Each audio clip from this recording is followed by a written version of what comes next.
fish byproducts and utilization of fish waste.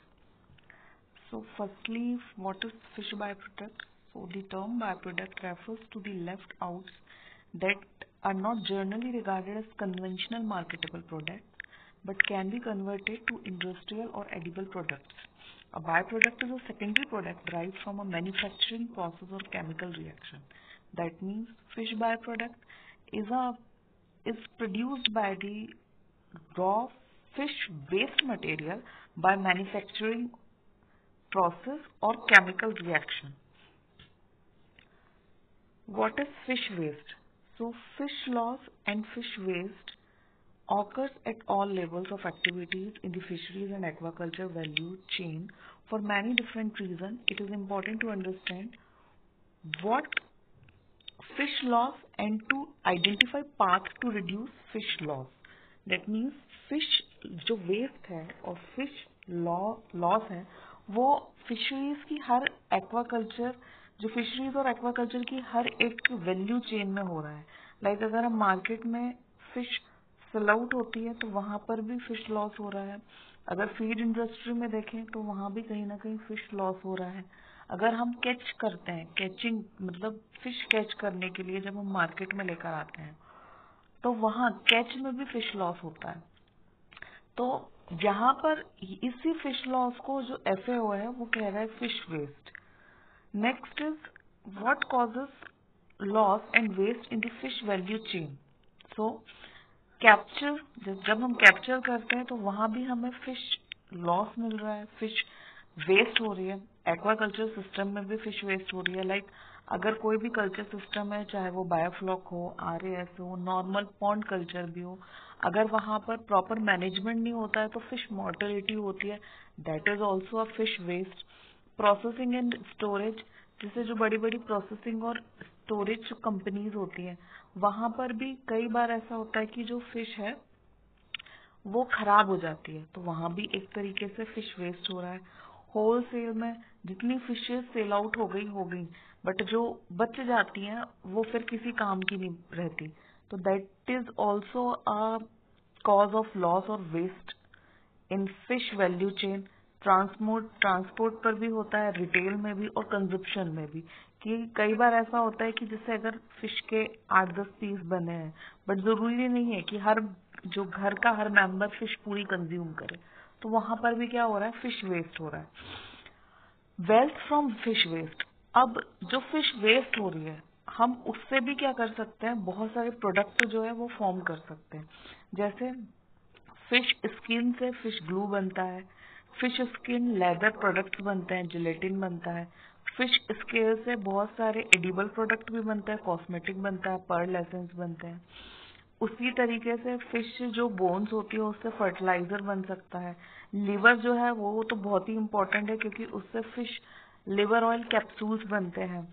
Omega 3 fatty acids capsule बनते हैं जो industrial और बहुत सारे इंडस्ट्रियल यूजेस में भी फिश जो लिवर है वो काम में आता है. स्किन एंड स्केल्स, जो फार्मास्यूटिकल कंपनीज होती हैं वहां पर भी फिश स्किन और फिश स्केल का बहुत बड़ा रोल है. देन इम्पोर्टेंस ऑफ फिश मील, जो फिश मील है उसमें EPA, DHA, वाइटामिन, मिनरल्स, बहुत सारे ऐसी इम्पोर्टेंट न्यूट्रिशनल वैल्यूज होती हैं जिसकी वजह से फिश मील को फिश फीड इंडस्ट्री में यूज किया जाता है. नेक्स्ट फिश, जैसे अगर हम देखें यहाँ पर कि किस तरीके से फिश मील बनती है तो वो उसकी बहुत प्रोसेस होती है कि पहले तो उसे पहले उसे ड्राई किया जाता है. जो नॉर्मल हमें फिश मील बनानी है तो हम उसे नॉर्मली फिश को ड्राई करके और फिश को ग्राइंड कर लेते हैं, that is also fish meal. But जो बहुत ही लार्ज फिशेज होती हैं उनके लिए प्रोसेस अलग है, वो इंडस्ट्रियल लेवल पे. Then fish oil. फिश जो ऑयल है, fish oil that is extracted from fish organ and fish waste rich in two important omega 3 fatty acids called ecosa pentanoic acid and docosa hexanoic acid. ये दोनों mackerel, herring, tuna and salmon में बहुत अधिक मात्रा में या maximum quantity में fish oil मिलता है. Fish liver oil as in the cause of cod fishes uses omega 3 contribute to typical brain and eye development. They fight inflammation and may help prevent heart disease and a decline in brain function. Fish glue. Fish glue is a transparent, colorless material extracted from skin, bones, air bladder of fish. History of being used in parchment artifacts, water-soluble adhesive made from fish parts, high quantity from swim bladder of detergents, used in painting, printing, letterpress, book binding. Preparation involves heat treatment and enzymatic hydrolysis. जो fish by products होते हैं जैसे fish glue हो गया, fish मील हो गया, fish liver oil capsules हो गई, ओमेगा 3 फैटी एसिड जिन कैप्सूल जिन्हें हम बोलते हैं, इन सभी को प्रिपेयर करने के लिए एक हाइजेनिक इंडस्ट्रियल टेक्निक होती है जिससे ये प्रिपेयर होते हैं। और ये फिश बाय प्रोडक्ट मतलब फिश वेस्ट से, फिश का जो वेस्ट होता है उससे ये प्रिपेयर होते हैं। तो जैसे फिश ग्लू है वो बहुत सारी चीज़ों में यूज होता है, like in printing, letter press, book binding etcetera. Next, chitin. जो काइटिन होता है ये शेल फिशेस जो होती हैं, like shell fishes, prawn, shrimps, उससे उसकी जो आउटर लेयर होती है क्रस्टेशियंस की, वो भी बहुत इंपॉर्टेंट होती है। उसमें पॉलीसैकेराइड्स होता है। Exoskeleton of crustaceans, shrimp, crabs, insects, protective covering and mechanical support to soft body. इसका जो यूज होता है वो अधिकतर फार्मास्यूटिकल इंडस्ट्रीज में होता है और कभी कभी फूड एडिटिव्स में भी यूज होता है। नेक्स्ट है फिश स्केल। अगर हम फिश स्केल की बात करेंगे तो फिश स्केल का जो यूज है वो अधिकतर डेकोरेशन के लिए, ज्वेलरी के लिए, सीनरी बनाने के लिए, इन सब के लिए यूज होता है। और फिश स्केल को खाया भी, that means fish scale edible product भी है। फिश स्केल को बॉईल करके एक जेली टाइप लिक्विड मतलब सब्सटेंस बनता है और रूम टेम्परेचर पे वो फ्रीज हो, रूम टेम्परेचर पर वो जम जाता है और जमने के बाद उसे खाया जाता है। नेक्स्ट है fish leather. Fish leather is obtained by fish skin, valuable, economic, eco friendly and raw material. जो फिश लेदर है वो फिश स्किन से बनाया जाता है। फिश लेदर ज्यादातर जो शू है, वॉलेट्स हैं, बैग्स हैं, टोबैको पाउचेस हैं, कवरिंग कार्ड केसेस हैं, ज्वेलरी बॉक्स हैं, इन सब में यूज किया जाता है। This is the some images of fish leather. Fish icing glass. Fish icing glass is a gelatin-like material obtained from swim bladder. जो fish icing glass है वो swim bladder से बनाया जाता है। Produce strongly adhesive gelatin. The swim bladder is a hollow sac. The outer layer is thick, fibrous, while the inner one is thin, often with a silvery luster. The thin inner silvery shiny layer of the bladder is air bladder of some fishes such as sturgeon, carps and catfishes is used to drive icing glass. और icing glass generally ये clarifying agent होता है। इससे beer, cider, wine, vinegar इनको clarifying करने के लिए use किया जाता है और इसका भी अधिकतर इंडस्ट्रियल यूजेस है। फिर फिश सीलेज। जो फिश सीलेज होता है, fish silage is a liquid product produce from whole fish or parts thereof. Acid or lactic acid producing bacteria are added to the fish, resulting in the hydrolysis of the mass, which is brought about by the enzymatic action from the fish.